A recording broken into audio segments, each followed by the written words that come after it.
ಅಪ್ಪ ನನ್ನಿಂದ ತುಂಬಾ ವಿಷಯ ಮುಚ್ಚಿಟ್ಟಿದ್ರು ಅಂತ. ನೆಕ್ಸ್ಟ್ ಡೇಯಿಂದಾನೆ ಅವ್ರನ್ನ ಫಾಲೋ ಮಾಡೋದಕ್ಕೆ ಶುರು ಮಾಡಿದೆ. ಅವ್ರ ಸ್ವಂತ ಕಾರಿಗೆ ಅವ್ರು ಯಾಕೆ ಬಾಡಿಗೆ ಕಟ್ತಾ ಇದಾರೆ ಅಂತ ನನಗೆ ಗೊತ್ತಾಗ್ಲಿಲ್ಲ. ಡೈಲಿ ಬಿಸ್ನೆಸ್ ನೋಡ್ಕೊಳಕ್ಕೆ ಅಂತ ಅವ್ರ ಆಫೀಸಿಗೆ ಹೋಗ್ತಾ ಇದ್ದಾರೆ ಅನ್ಕೊಂಡಿದ್ದೆ.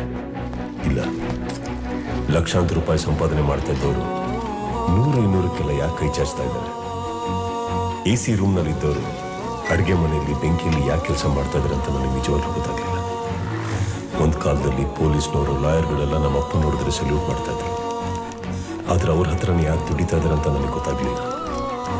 ನಾನು ಏನೇ ತಿನ್ನಕ್ಕೆ ಇಷ್ಟಪಟ್ಟರು ನನಗೆ ಕೊಡಿಸಿ ಅವ್ರಿಗೆ ಹಸುವಾದಾಗ ಸರಿಯಾಗಿ ಊಟ ಮಾಡಿದೆ ಅಲ್ಲೂ ಯಾಕೆ ದುಡ್ಡು ಉಳಿಸ್ತಾ ಇದ್ರು ಗೊತ್ತಾಗ್ತಾ ಇರಲಿಲ್ಲ. ಎಷ್ಟೋ ಸಲ ನೀರು ಕುಡ್ಕೊಂಡು ಹೊಟ್ಟೆ ತುಂಬಿಸ್ಕೊಂಡಿದ್ದಾರೆ ನಮ್ಮಪ್ಪ.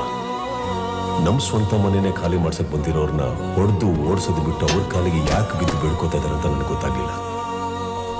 ನಂದಿಷ್ಟು ಪ್ರಶ್ನೆಗೆ ಉತ್ತರ ಬೇಕು ಅಂತ ಒಂದಿನ ನಾನು ಇವತ್ತು ಈ ರೀತಿ ಇರೋದಕ್ಕೆ ಕಾರಣ ನಮ್ಮಪ್ಪ. ಅವರೇ ನನಗೆ god father, my best friend, Superman, philosopher.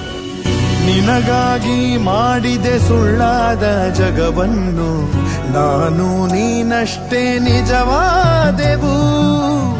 ಇದುವೇ ಅನುಬಂಧದ ಸಾಕ್ಷಿಯೂ, ನೆನ್ನೆ ನಗುವಲ್ಲೂ ಸುಳ್ಳಿದೆ, ಇಂದಿನ ಸುಖದಲ್ಲೂ ಸುಳ್ಳಿದೆ. ಈ ಸುಳ್ಳುಗಳಲ್ಲೇ ಬದುಕಿನ ನಾಳೆ, ನೀ ದೂರ ಸಾಗಿದರು ನನ್ನುಸಿರು ನೀನೇನೆ.